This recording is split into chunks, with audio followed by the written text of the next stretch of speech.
En un mundo corrompido por la maldad, brilla una luz, surge una voz. Abba, Padre. Abba, Padre. Abba, Padre.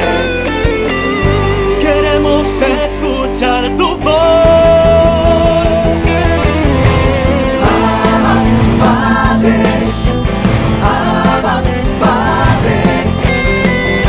Dame tu espíritu, Señor.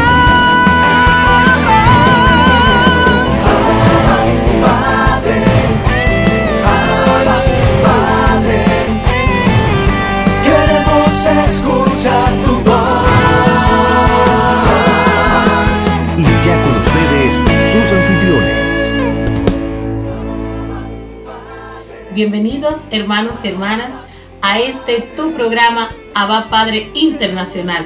Glorificamos y exaltamos la presencia de nuestro Señor Jesucristo, recordándote que Jesús es el Señor.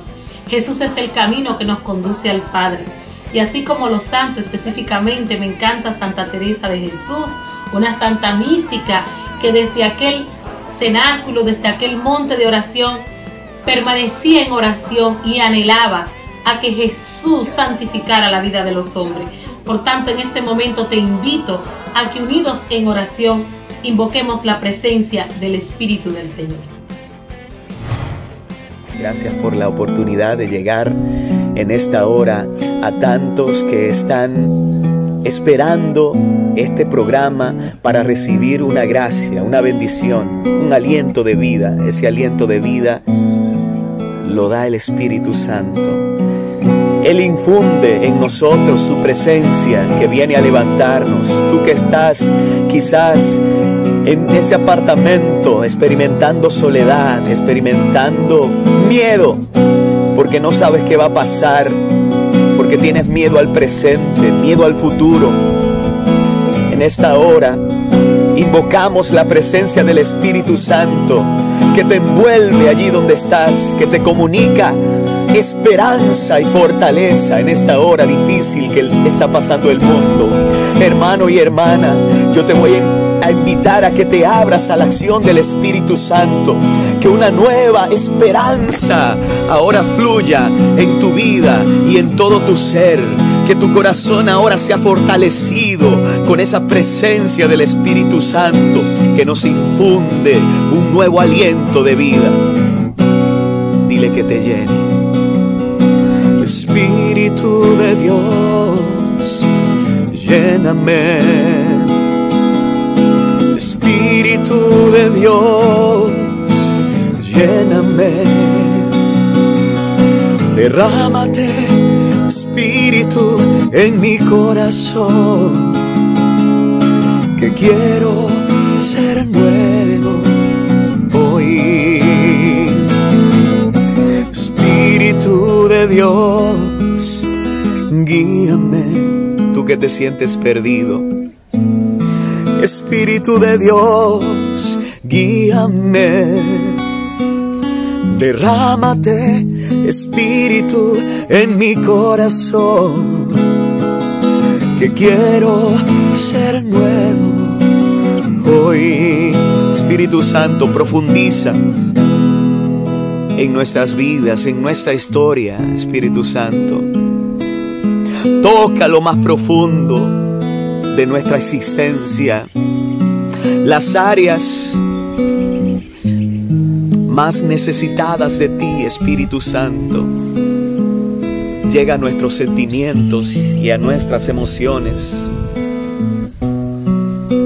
Influye tú, Espíritu Santo, en todo nuestro interior.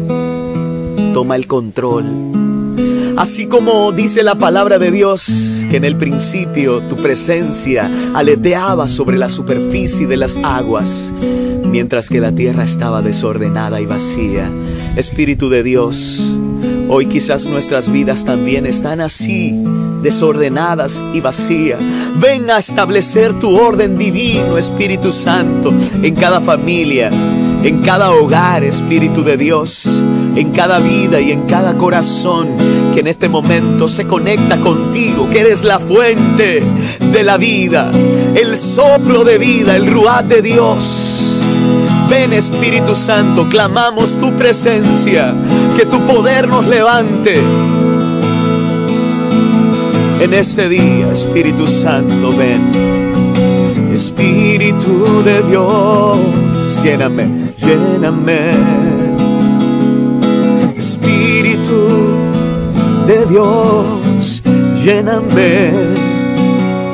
Derrámate, Espíritu, en mi corazón, que quiero ser nuevo hoy. Renueva, Espíritu Santo. Renueva, Espíritu Santo, y transforma y restaura, Espíritu de Dios. Renueva nuestras fuerzas para continuar en la lucha de la vida. Espíritu Santo, renuévanos, restáuranos, Espíritu de Dios.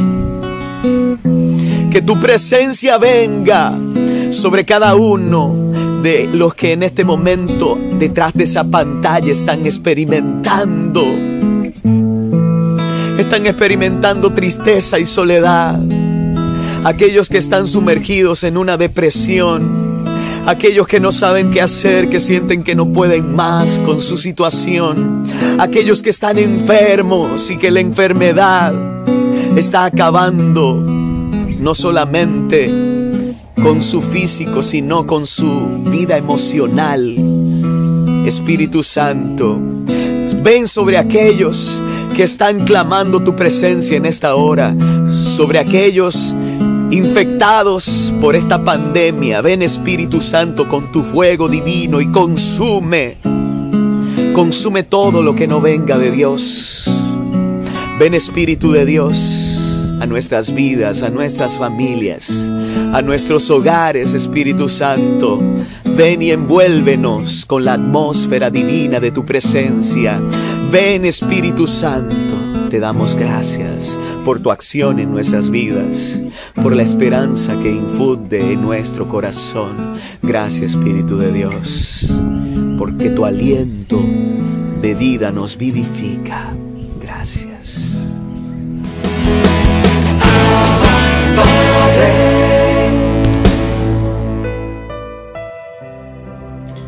Mis hermanos, hoy reflexionamos con la lectura del Santo Evangelio según San Lucas, en su capítulo 17, en los versos del 26 al 37. En aquel tiempo dijo Jesús a sus discípulos: como sucedió en los días de Noé, así será también en los días del Hijo del Hombre. Comían, bebían, se casaban los hombres y las mujeres tomaban esposo, hasta el día en que Noé entró en el arca. Entonces llegó el diluvio y acabó con todos. Asimismo, como sucedió en los días de Lot, comían, bebían, compraban, vendían, sembraban y construían. Pero el día que Lot salió de Sodoma, llovió fuego y azufre del cielo y acabó con todos. Así sucederá el día que se revele el Hijo del Hombre. Aquel día, el que esté en la azotea y tenga sus cosas en casa, no baje a recogerlas. Igualmente, el que esté en el campo, no vuelva atrás. Acordaos de la mujer de Lot. El que pretenda guardar su vida, la perderá, y el que la pierda, la recobrará. Os digo que aquella noche estarán dos juntos, uno se lo llevarán y el otro lo dejarán. Estarán dos moliendo juntas, una se la llevarán y la otra la dejarán. Ellos le preguntaron: ¿dónde, Señor? Él les dijo: donde está el cadáver, allí se reunirán los buitres. Hermanos, esto es palabra del Señor. Vemos en este episodio cómo el evangelista San Lucas pues nos narra un relato escatológico refiriéndose a la segunda venida de nuestro Señor Jesucristo. Hacemos énfasis en el verso 26 de este capítulo 17 de San Lucas. Así como sucedió en los tiempos de Noé. Jesús, retomando la historia de la cultura judía, les hace un recuento de todo lo que aconteció desde la antigüedad hasta la fecha. Que en la época de Noé, los hombres y las mujeres, el pueblo actual, actuaba de una manera particular, llevaba una vida totalmente relax y no se preocupaba ni tomaba en cuenta las advertencias del profeta de Dios, que en la época era Noé. Y llevaban una vida totalmente de pecado, una vida de depravación. Es importante que estemos conscientes que nuestra esencia humana es una esencia de miseria. Cuando el hombre y la mujer se rehúsa a escuchar la voz de Dios y no acepta el mensaje de Cristo como un mensaje de salvación, como una vía para alcanzar vida eterna, los resultados y las consecuencias de estas personas es como Jesús finaliza en el verso 27 de este capítulo. Y todos serán acabados y se acabará con todos. O sea, hace una repetición y todos serán acabados. Y ya en el verso 28 nos repite la misma palabra, retomando como una advertencia de una represión. Esto es lo que va a acontecer con los que no obedecen. Jesús reprende al pueblo. Sin embargo, insiste, así mismo sucedió en los tiempos de Lot. Recordando que Lot en la época de Abraham, en esta ciudad llamada Sodoma y Gomorra, una ciudad donde el libertinaje, la homosexualidad, el lesbianismo, un pecado, hermanos y hermanas, totalmente que desmoralizaba la presencia de Dios. Y como dice la misma palabra, que ya Dios estaba cansado de la creación, que ya el mismo Dios le repugnaba todas esas hazañas de pecado y actitudes negativas que tomaban los hombres de aquella época. Pero Dios siempre tiene una reserva, hermano. Y vemos en estos primeros versos cómo nos relata San Lucas, que también lo podemos encontrar en Mateo capítulo 24, ya en los versos 1 y siguiente, que nos habla de las señales del fin de los tiempos. Pero en este episodio San Lucas nos lo presenta de una manera escatológica, de una manera que los exegistas católicos nos relatan que el evangelista nos quiere anticipar de lo que ha de acontecer antes de la segunda venida de nuestro Señor Jesucristo.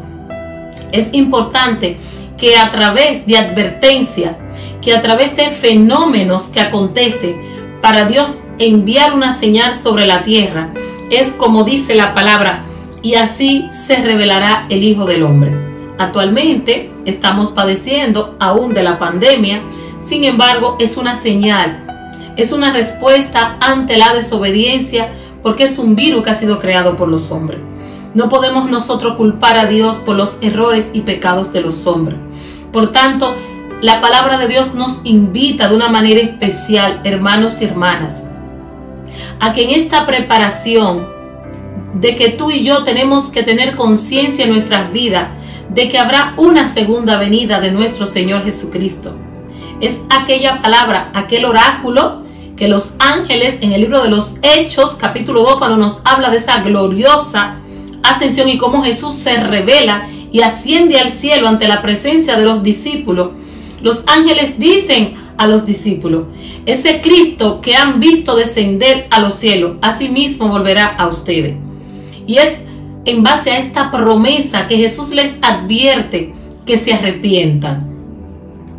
Porque si no se arrepienten y se corrigen de sus malas conductas, Él acabará con todos, porque es la palabra, hermanos y hermanas. Muchas veces nosotros cometemos pecado. Muchas veces nosotros, por nuestra esencia, por nuestras debilidades, caemos en errores de los cuales nos arrepentimos y nos cuesta, y mucho hasta nos cuesta la vida. Desobedecer a Dios nos cuesta perder.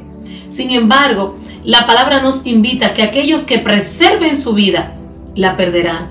Y aquellos que la guarden y la entreguen para Cristo, eso la ganarán.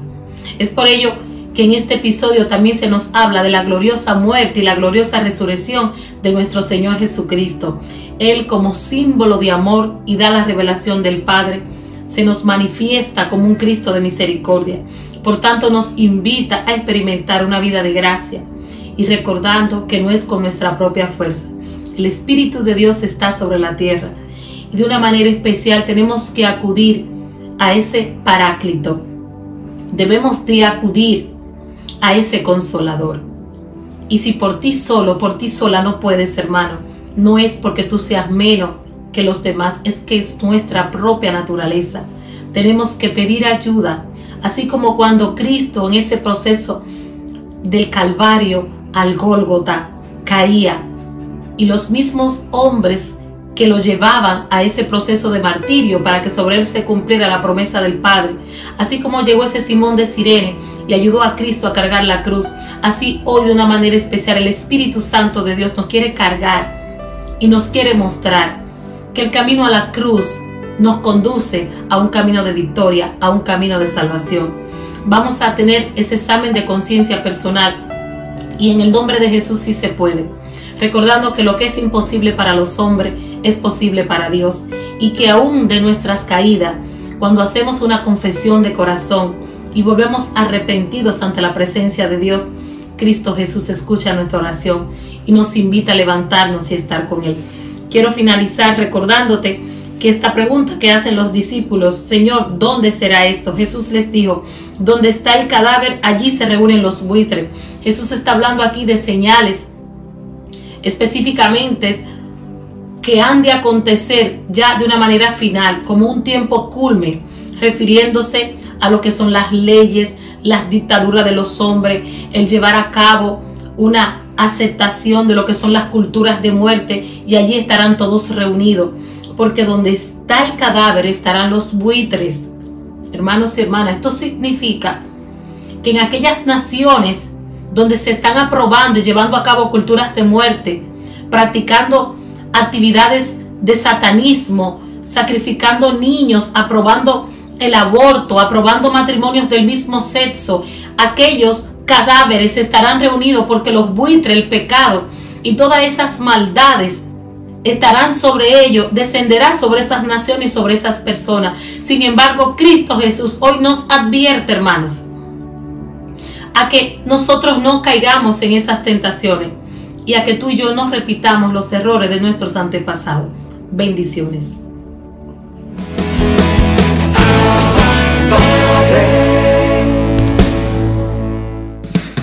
Abba Padre es la revista digital disponible para ti, gratis y mensual.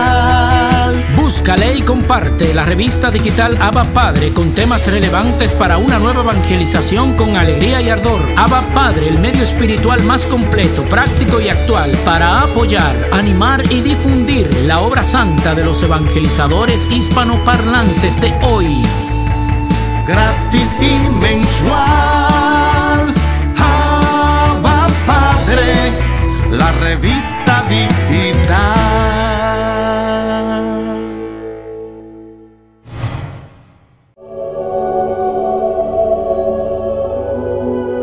Muy buenos días, mis queridos hermanos y hermanas en el Señor. Mi nombre es Ariel Céspedes Vargas y hoy 12 de noviembre la iglesia celebra el día de San Josafat. Escuchemos qué podemos aprender de su vida. San Josafat de Lituania. Josafat es una palabra hebrea que significa Dios es mi juez. La nación de Lituania es ahora de gran mayoría católica, pero en un tiempo en ese país la religión era dirigida por los cismáticos, ortodoxos que no obedecen al sumo pontífice, y la conversión de Lituania al catolicismo se debe en buena parte a Josafat, pero tuvo que derramar su sangre para conseguir que sus paisanos aceptaran el catolicismo. Nació en 1580 de padres católicos fervorosos. Su madre le enseñó a mirar de vez en cuando el crucifijo y pensar en lo que Jesús sufrió por nosotros, y esto le emocionaba tanto que lo invitó a dedicar su vida a hacer amar más a nuestro Salvador Jesucristo. De joven, Entró de ayudante como vendedor de telas y en los ratos libres se dedicaba a leer libros religiosos. Esto le disgustaba mucho al principio al dueño del almacén, pero después, viendo que el joven se dedicaba con tanto esmero a los oficios que tenía él que hacer, que se dio cuenta que las lecturas piadosas lo llevaban a ser más bueno y mejor cumplidor de su deber, y tanto se encariñó aquel negociante con Josafat que le hizo 2 ofertas: permíteme casarte con mi hija y dejarte todo como heredero. El joven le agradeció sus ofrecimientos, pero le dijo: he decidido conseguir más bien la herencia en el cielo eterno. Para ello me voy a dedicar a la vida religiosa. Para su fortuna se encontró con 2 santos sacerdotes jesuitas que lo fueron guiando en sus estudios y lo encaminaron hacia el monasterio de la Santísima Trinidad en Vilna, capital de Lituania, y se hizo religioso dirigido por los monjes basilianos en 1604. Al monasterio lo siguió un gran amigo suyo y personaje muy sabio, Benjamín Ruski, que será en adelante un eficaz colaborador en todo. En 1595, los principales jefes religiosos ortodoxos de Lituania habían propuesto unirse a la Iglesia Católica de Roma, pero los más fanáticos ortodoxos se habían opuesto violentamente y se habían producido muchísimos desórdenes callejeros. Ahora llegaba el convento al que iba a trabajar y a sacrificarse para obtener que su nación se pasara a la Iglesia Católica, pero le iba a costar su propia sangre. Josafat fue ordenado de sacerdote, pero su vida siguió siendo como la del monje más mortificado. Muchas horas cada día y cada noche las dedicaba a la oración, a la lectura y a la meditación, sobre todo de libros escritos por los santos, y como penitencia aguantaba los más terribles fríos del invierno, los calores borbochones del verano, sin quejarse ni buscar refrescantes. Cuando lo sorprendía alguna espantosa tormenta de lluvia, truenos, relámpagos en pleno viaje, ofrecía todo por sus pecados.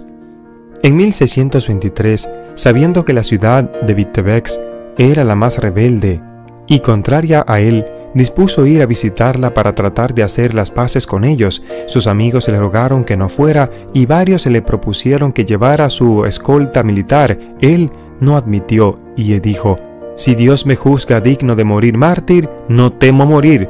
El recibimiento fue feroz: insultos, pedradas, amenazas. Cuando una chusma agresiva lo rodeó insultándolo, él les dijo: sé que ustedes quieren matarme y que me atacan por todas partes, en las calles, en los puentes, en los caminos, en las plazas centrales, por todas partes me han insultado. Yo he venido en son de paz, no en son de guerra.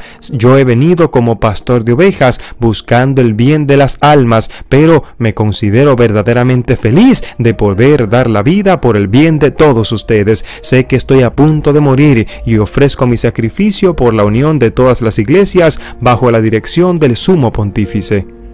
Los enemigos se propusieron poner una trampa al santo para poder matarlo. Le enviaron un individuo que todos los días llegaba a su casa mañana, tarde y noche, lo insultaba, y al fin uno de los secretarios del arzobispo detuvo al insultante para que no faltara más el respeto al prelado. Y esta era la señal que los asesinos buscaban. Inmediatamente dieron voz de alerta y a toda la comunidad. Reunieron entonces a las chusmas, se lanzaron a despedazar a todos los ayudantes de San Josafat. Cuando él vio que iban a linchar a sus colaboradores, salió al patio y gritó a los atacantes: por favor, hijos míos, por favor, no golpeen a mis ayudantes, ellos no tienen la culpa de nada, aquí estoy yo para sufrir en vez de ellos. Al oír esto, los jefes de la sedición gritaron: que muera el amigo del Papa, y se lanzaron contra él. Le atravesaron de un lanzazo, le pegaron un balazo, lo arrastraron por toda la calle de la ciudad, lo echaron al río Dipna. Era el 22 de noviembre del 1623. Meses después, los verdugos se convirtieron a la fe católica y pidieron perdón por su terrible crimen. El Papa ha declarado a San Josafat patrono de los que trabajan por la unión de los cristianos.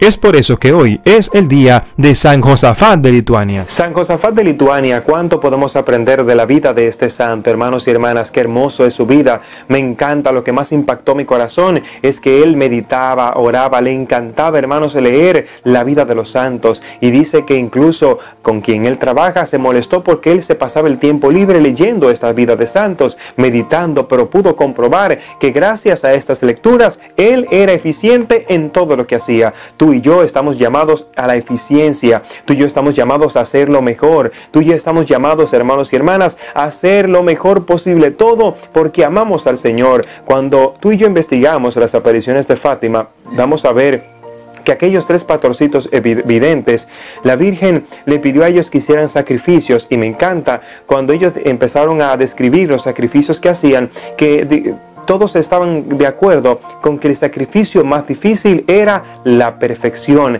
hacer todo perfecto. Tú y yo estamos llamados a la perfección. Josafat lo pudo hacer, y si él lo pudo hacer, ¿por qué tú y yo no podemos hacerlo? San Agustín siempre decía, si este o aquel pudo ser santo, ¿por qué yo no puedo ser santo? Tú estás llamado a la santidad, estás llamado a imitar la vida de los santos. A Josafat, que pudo tener, hermanos, una esposa y una herencia, pero quiso tener la herencia que da nuestro Padre Celestial que está en el cielo. Ojalá que tú y yo también deseemos estar en el cielo con el Señor, ganarnos el reino eterno, imitarlo y hacer todo lo más perfecto posible, porque amamos al Señor. Que leamos la vida de los santos, que no nos acostemos sin leer la Biblia, sin hacer el rosario, que tú y yo seamos católicos fervientes, fervorosos, para que así podamos arrebatar el reino de los cielos que nos pertenece por herencia. Que Dios te bendiga, que Dios te guarde. Gracias por compartir y suscribirte en este canal. Bendiciones.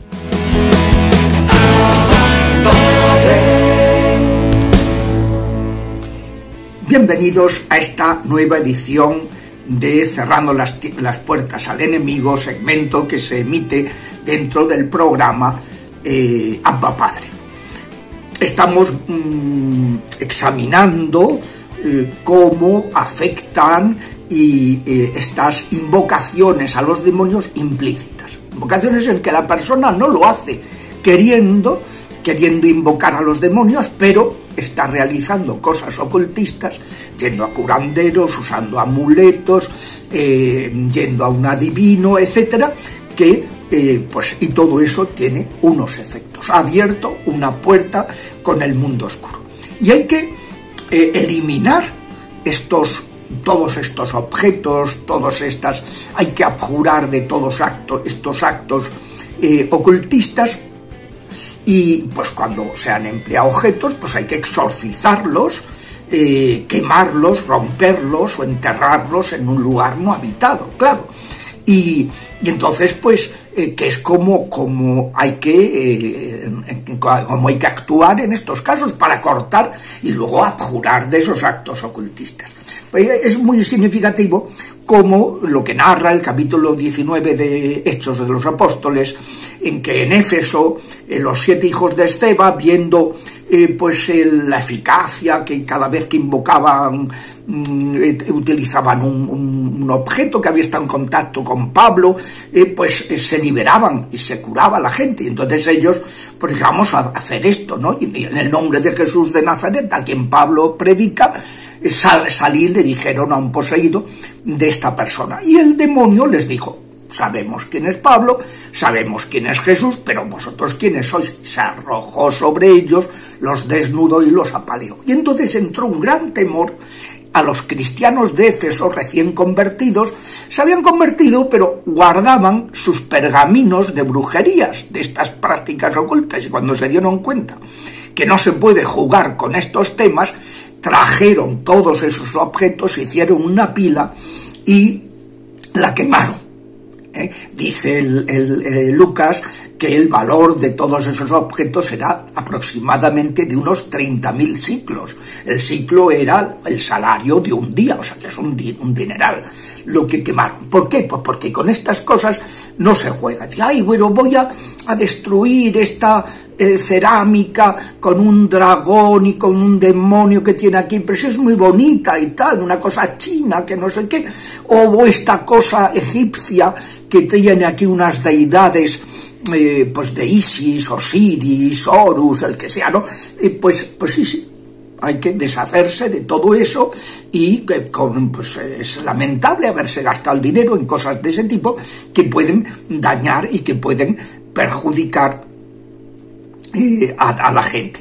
Perdón, no era 30.000, sino 50.000, dice Hechos de los Apóstoles, 50.000 monedas de plata, 50.000 siglos, ¿no? En otras ocasiones la contaminación ocultista se transmite por los tatuajes y los piercing. Esto pues es también interesante. Vamos a ver, la Biblia dice que no hay que tatuar el cuerpo. ¿Y por qué? Pues porque el cuerpo es templo del Espíritu, hay que respetarlo. No le vamos a enmendar la plana a Dios, o sea, no. Entonces, pues, pero es que sucede además que si el tatuador, porque te puede tatuar un Sagrado Corazón de Jesús, pero si el tatuador está contaminado porque ha tatuado, que es lo normal, cosas indebidas, pues cuando te está tatuando ese objeto tan bonito y tan piadoso, te está contaminando. Y esto pues es importante, ¿no? Pues el que uno pedir que le exorcicen el tatuaje y cuando ahorrar dinero, y cuando tenga dinero, pues ir a que te lo quiten, ¿no? Con láser te quiten el tatuaje, porque eso pues no es una manera, ¿verdad?, de tener contacto con el mundo oscuro. Lo mismo pasa con los piercings. Yo me acuerdo de un joven que estaba siendo atacado por el Sobo. El Sobo es el príncipe de los espíritus de ruina y miseria. Y entonces en la oración le exigí, le ordené al demonio que manifestara cómo había entrado en el afectado, cómo estaba, cuál era la puerta, ¿no? Y no respondió nada el Sobo a la primera. Entonces, pues como hay que saber que ellos tienen que obedecer si se manda debidamente, sobre todo si se repite en el nombre de la Trinidad 3 veces el mandato, pues cuando repetí el mandato, dándole la orden de una manera precisa, dímelo ahora, en el nombre de Jesús, y se repitió 3 veces, entonces el interesado se llevó las manos a las orejas, dando a entender que estaba sufriendo un dolor indecible. Entonces rociamos con agua exorcizada las orejas y le pedí al ayudante que le quitara con un sumo extremo los piercing que tenía puestos en las orejas. Fue quitárselos y desaparecer todo el dolor, toda la tensión anterior, quedando invadido pues la persona de una paz, de una sensación de liberación impresionante. Y es eso, a veces pues no sabemos que nos hemos puesto una historia que nos está contaminando y que es muy peligrosa.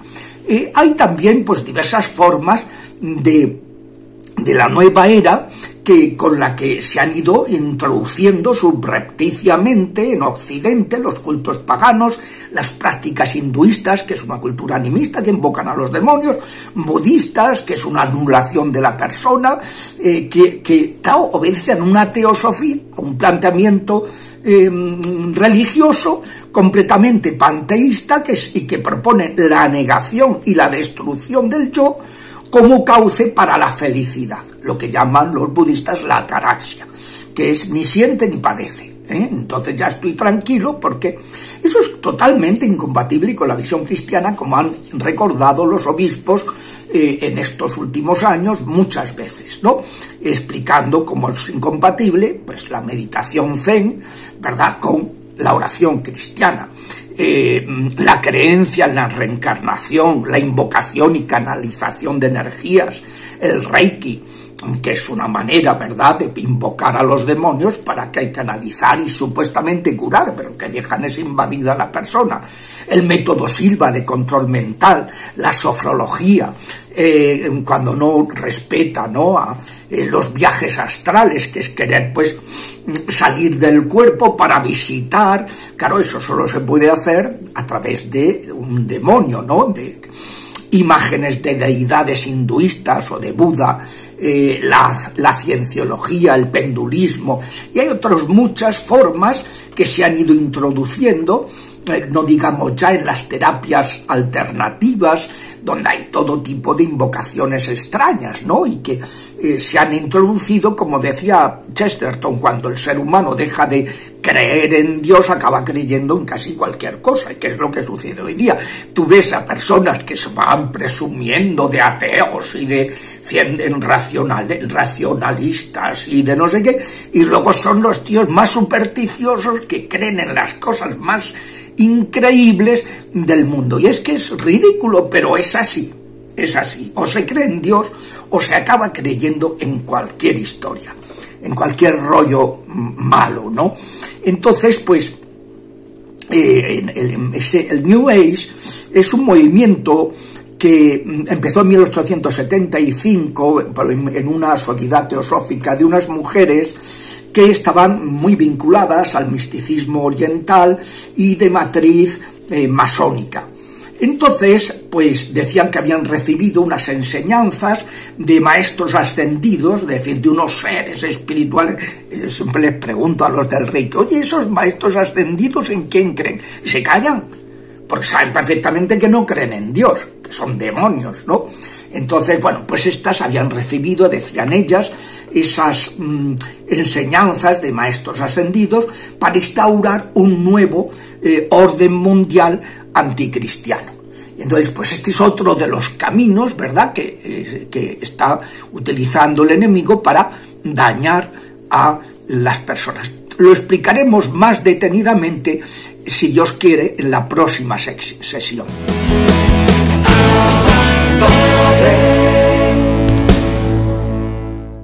Bienvenidos, mis hermanos, a Momentos de Teología. En el día de hoy vamos a tratar la parte del credo que nos había quedado pendiente sobre desde allí de venir a juzgar a vivos y muertos. En este caso, pues hablamos de el glorioso advenimiento de Cristo. Esa es la esperanza de Israel. Desde la ascensión, el advenimiento de Cristo en gloria es inminente. Aun cuando nosotros no nos toca conocer los tiempos, que es lo que nos dice, y el momento que ha fijado el Padre con su autoridad. Este acontecimiento escatológico se puede cumplir en cualquier momento, aunque tal acontecimiento y la prueba final que le precede estén retenidos en las manos de Dios. Esto es un tema muy recurrente desde siempre, no es solamente de ahora. Ahora hay muchas personas que más lo tienen como a flor de piel por algunas revelaciones particulares, algunas apariciones de la Virgen, y tienen este tema encima de esperando la venida, de que ya viene por ahí, del aviso, etcétera, etcétera, etcétera, y están de hace mucho tiempo así, en espera. El peligro de esto es que hay personas que se detienen, en el cual ya no cumplen con sus deberes de Estado. Es decir, si son trabajadores dejan el trabajo, si son estudiantes dejan de estudiar, dejan de vivir una vida con su normalidad, donde se santifican. Los laicos se santifican en el trabajo, en el día a día, y pues descuidan todo esto porque ya viene la venida. Entonces, como ya está la venida, ¿para qué trabajo? ¿Para qué estudio? ¿Para qué hago todas esas cosas? ¿Para qué compro? ¿Para qué? No hace falta nada de eso porque viene la venida. Y entonces algunos hasta compran un montón de alimentos y lo mantienen en un almacén por todo este tema, y se detienen. Dejan de avanzar, dejan de caminar, dejan de hacer el bien debido a eso. Y esto es algo que no debería ser así. Tienes que seguir viviendo con normalidad, y estar preparado para ese momento, porque no sabemos cuándo va a llegar. No se sabe ni el día ni la hora. ¿De acuerdo? Entonces vive tu vida normal como te gustaría que Dios te encontrara. Así como tú quieres que Dios te encuentre, pues sigue viviendo tu vida. La venida del Mesías glorioso en un momento determinado de la historia se vincula al reconocimiento del Mesías por todo Israel. Esta es una de las notas características de la parusía, y eso hay que tenerlo claro. O sea, si los judíos no reconocen al Mesías, olvídense de que va a llegar el final de los tiempos. Eso se tiene que cumplir. Esa es una de las notas características para saber que se acerca la venida de Cristo. Cuando nosotros comencemos a ver a judíos reconociendo que Cristo era el Mesías, entonces ya sí, te tienen ya que decir, bueno, las cosas se acercan. Pero mientras esto no pase, entonces dejémonos de historias y fábulas. Tienen que darse este tipo de nota. Porque son una parte que todavía sigue endurecida e incrédula los judíos respecto a Jesús. Por tanto, lo importante aquí es arrepentirse, convertirse, para que nuestros pecados sean borrados, a fin de que el Señor venga y ese tiempo de la consolación y vuelva con ese envío de Cristo, a fin de que Él sea el Señor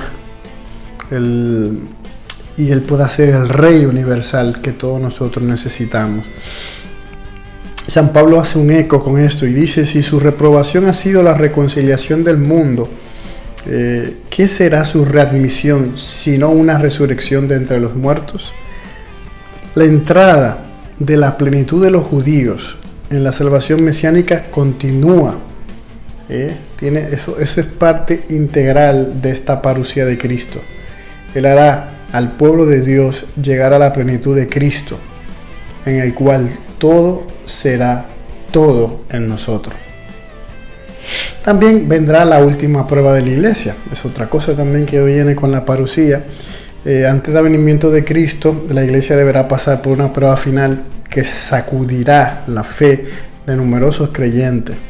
La persecución que acompaña a su peregrinación sobre la tierra desvelará el misterio de la iniquidad bajo la forma de una impostura religiosa que proporcionará a los hombres una solución aparente a sus problemas mediante el precio de la apostasía de la verdad. La impostura religiosa suprema es la del anticristo, es decir, de un pseudo-mesianismo en el que el hombre se glorifica a sí mismo colocándose en lugar de Dios y de su Mesías venido en la carne. Esta impostura del anticristo aparecerá esbozada ya en el mundo cada vez que se pretende llevar a cabo la esperanza mesiánica en la historia, lo cual no puede alcanzarse sino más allá del tiempo histórico, a través del juicio escatológico.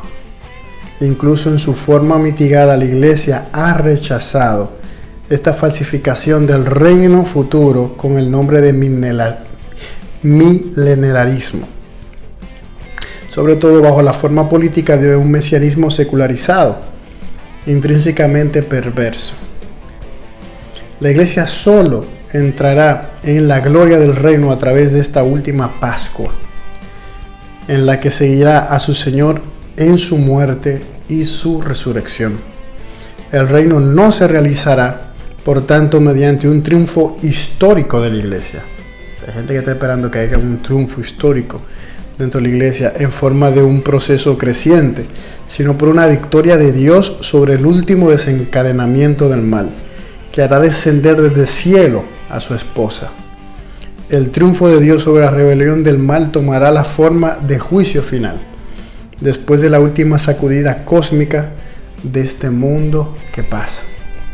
Entonces, hermanos míos, hay dos notas importantes: la conversión de los judíos, o el reconocimiento de los judíos como Cristo, como su Mesías y Salvador, y lo otro, esta prueba final de la iglesia, en la cual va a ser removida en su fe por una figura de un Mesías, en que la iglesia va a entender que esa persona pues es el enviado y que va a apartar a las personas de la verdadera fe o la verdadera adoración a Cristo, nuestro Señor y Salvador. Y después de eso, pues entonces vendrá un juicio en el cual será la última pues sacudida que tendrá este mundo antes del final. Ya en el próximo momento de teología vamos a tratar un poco la parte donde dice que Él vendrá para juzgar a vivos y muertos. Nos vemos la próxima semana.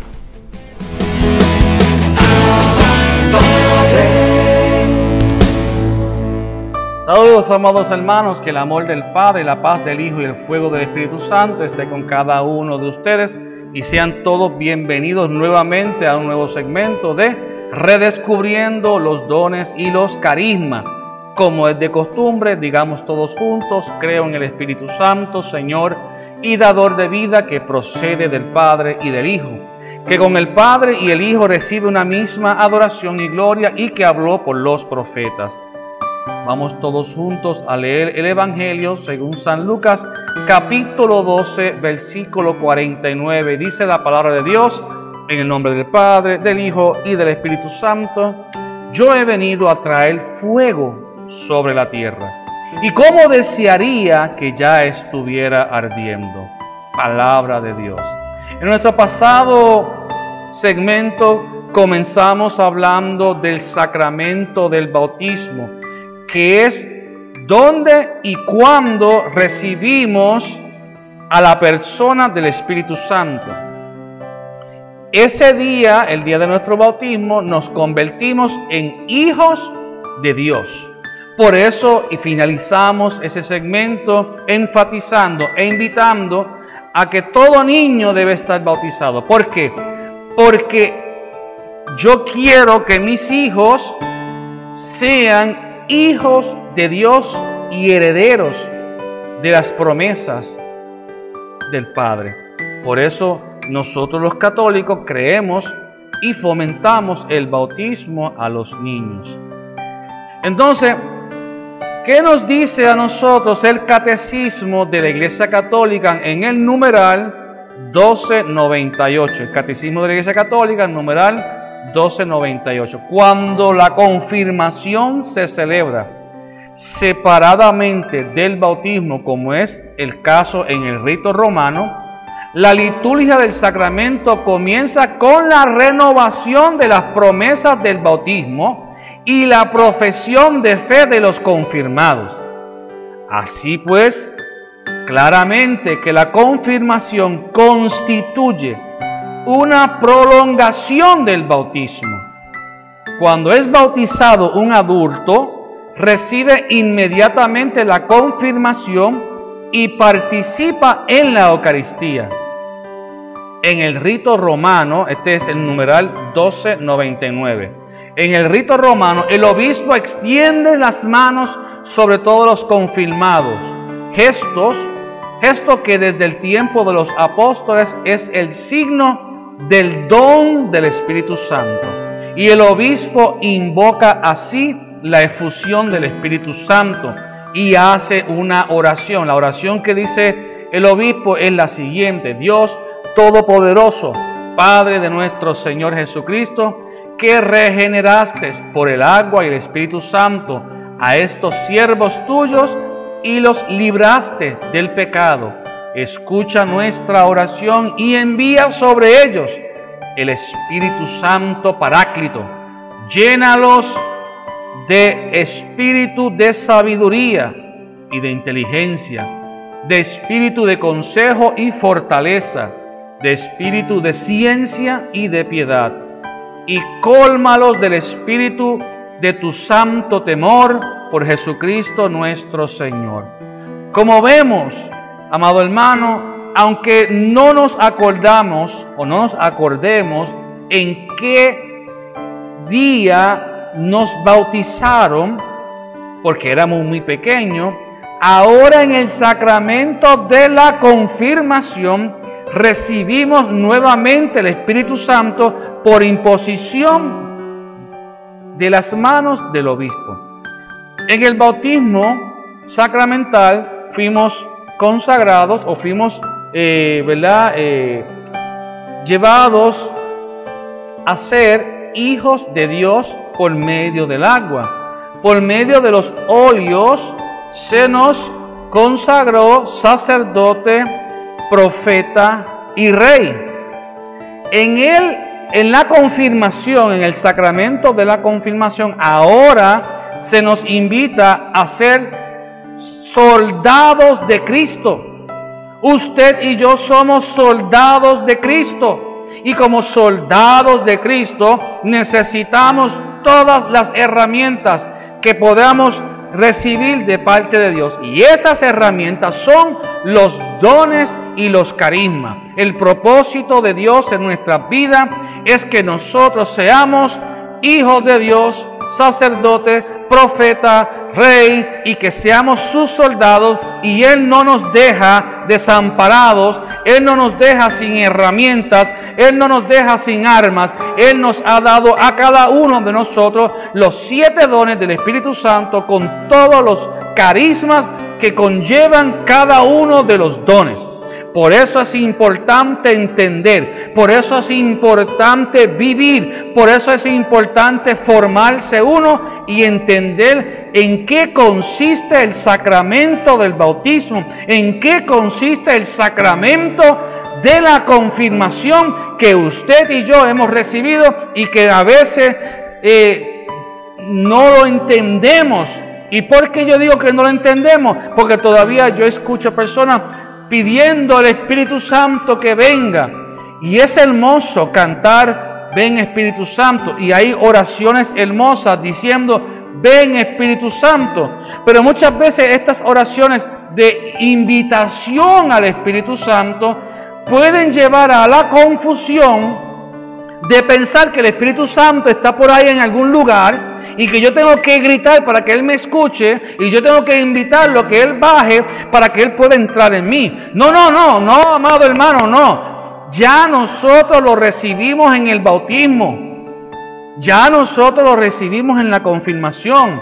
Ahora lo que tenemos que hacer es concientizar en nuestras vidas ese sacramento de la confirmación, ese sacramento del bautismo. Ahora lo que yo tengo que hacer, ahora lo que nosotros tenemos que hacer es vivir nuestro sacramento y que ese Espíritu Santo que está en mí y ese Espíritu Santo que está en ti, en el nombre poderoso de Jesús, revolotee, que en ese Espíritu Santo que está en nosotros fluya, que ese Espíritu Santo que está en nosotros sople como viento recio, que el Espíritu Santo que está en usted y que está en mí por virtud de nuestro sacramento bautismal y por nuestro sacramento de la confirmación pueda hacerse vida, y que cuando yo concientice en mi vida que yo tengo el Espíritu Santo, pero posiblemente lo he entristecido, como dice San Pablo, no entristezcan al Espíritu Santo, o lo hemos dejado dormir, porque muchas veces nosotros hemos desubicado al Espíritu Santo de nuestras vidas, porque dice la palabra de Dios en 1 Corintios 3:16, ¿no sabéis ustedes que sois templos del Espíritu Santo? Entonces muchas veces, amados hermanos, este templo, esta estructura creada por Dios, este templo creado por Dios, en donde se supone que como casa, como templo, como casa de Dios, el cuarto más grande, el cuarto más amplio, el cuarto principal de esta casa, la debería de estar ocupando Dios, la debería de estar ocupando el Espíritu Santo. ¿Qué hemos hecho usted y yo, amado hermano? Hemos desplazado al Espíritu Santo hacia un lado y hemos puesto en el lugar de Dios cosas que no son de Dios. Y después nos preguntamos, ¿por qué me siento triste? ¿Por qué me siento vacío? Porque el lugar de Dios está siendo ocupado por otra persona que no es Dios. Y solo Dios puede ocupar su lugar y solo Dios puede llenar sus espacios.